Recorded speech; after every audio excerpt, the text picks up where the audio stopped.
Hi guys, it's Lisa Wright, and you are welcome back to my Anxious Speaks podcast. So excited to have you guys here again, my wonderful peakers. It's quite amazing that you guys always come back, but I mean, I'm always going to give you good content. Thank you for staying faithful, and thank you for liking and sharing. Our channel is growing immensely, and I'm so grateful to each and every one of you because all of you have played a part in this journey. It's really a journey for me, and I hope it's also a journey for you. Today, we will be continuing a series which I started some weeks ago, talking about the power of choices and types of choices. A lot of things have actually happened that have made us think in a specific way, and today this episode will be delving deeper into our choices and the mindset actually behind these choices. So sit back and relax as we take a dive into today's episode.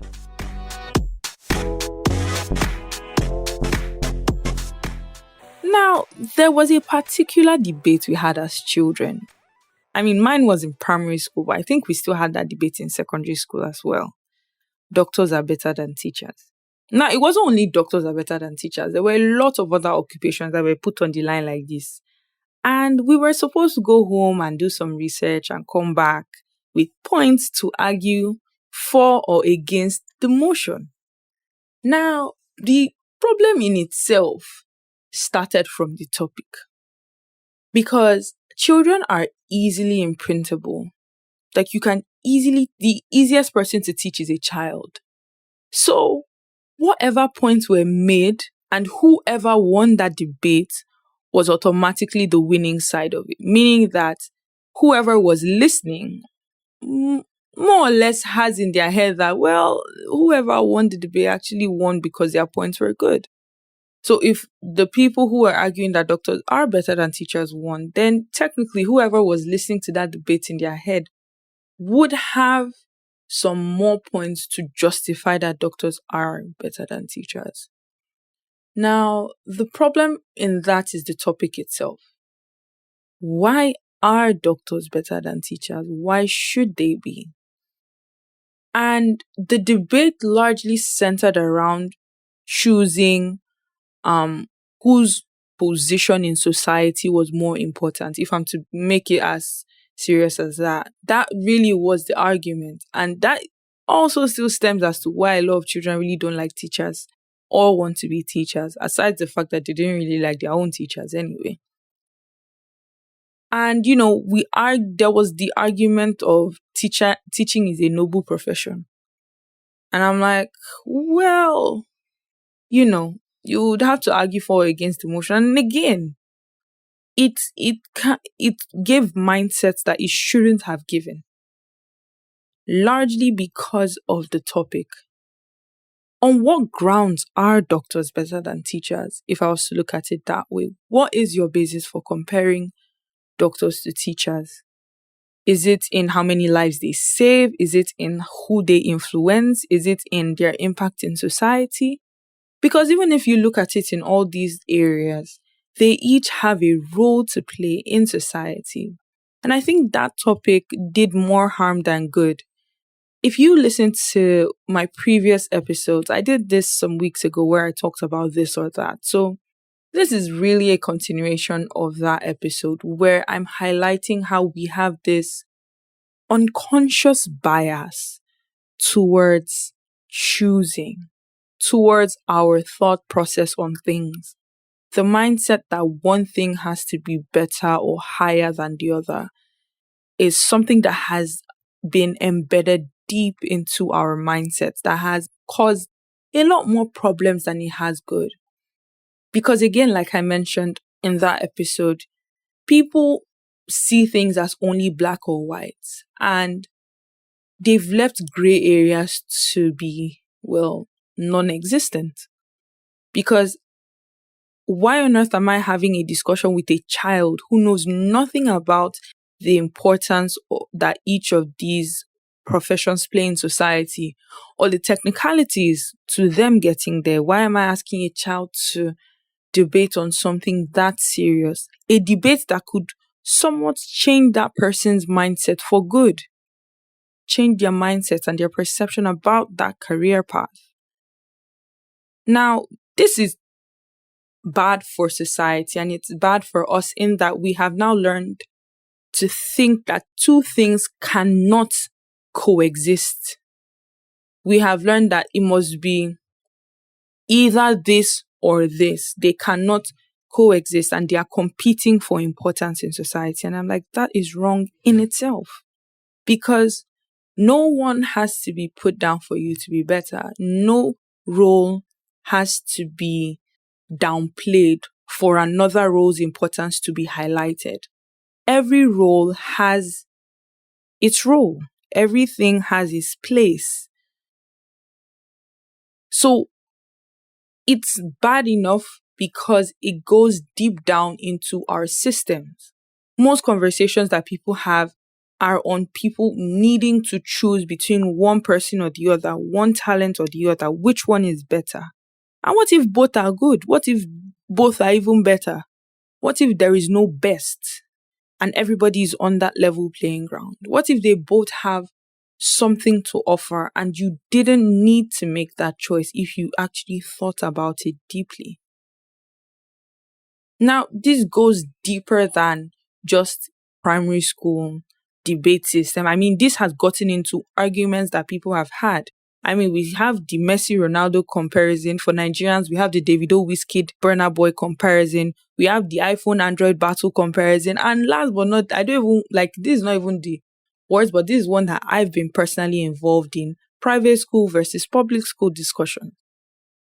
It's that bad that every single time when two things are brought up, we feel that we have to overcompensate one. That if you are not suffering enough, you are not gaining enough. And that's another topic for another day. But everything has its role to play. I might not like Wizkid songs and I might not like Davido songs. There might be some albums that Wizkid does that I might like, and I might like some Davido albums too. I don't necessarily have to pick a best. I don't have to pick that best. And I think this even goes back to things we did in primary school. My favorite food, my favorite color, my favorite this. Why must I have that one thing? Why can't I like a range of colors, a color spectrum, for example? Why can't I like a wider range of music? I like the music instrumentals in classical music. I like the bass lines in jazz. I like the drum lines in Afrobeat.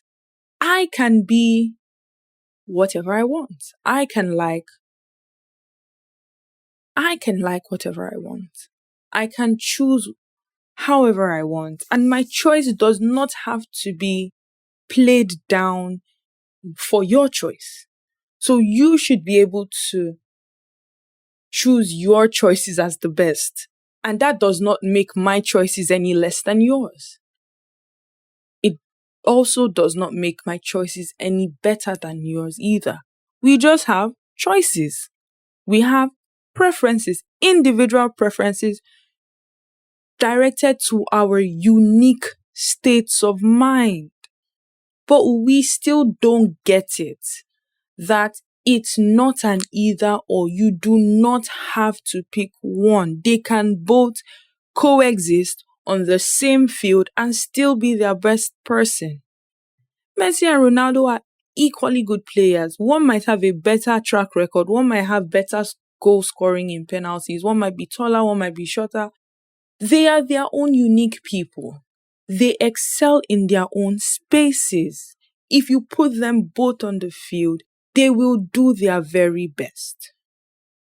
Yes, but though one person might come out winner or loser, or it might end in a draw, or it still does not have to highlight or downplay anybody's intrinsic qualities.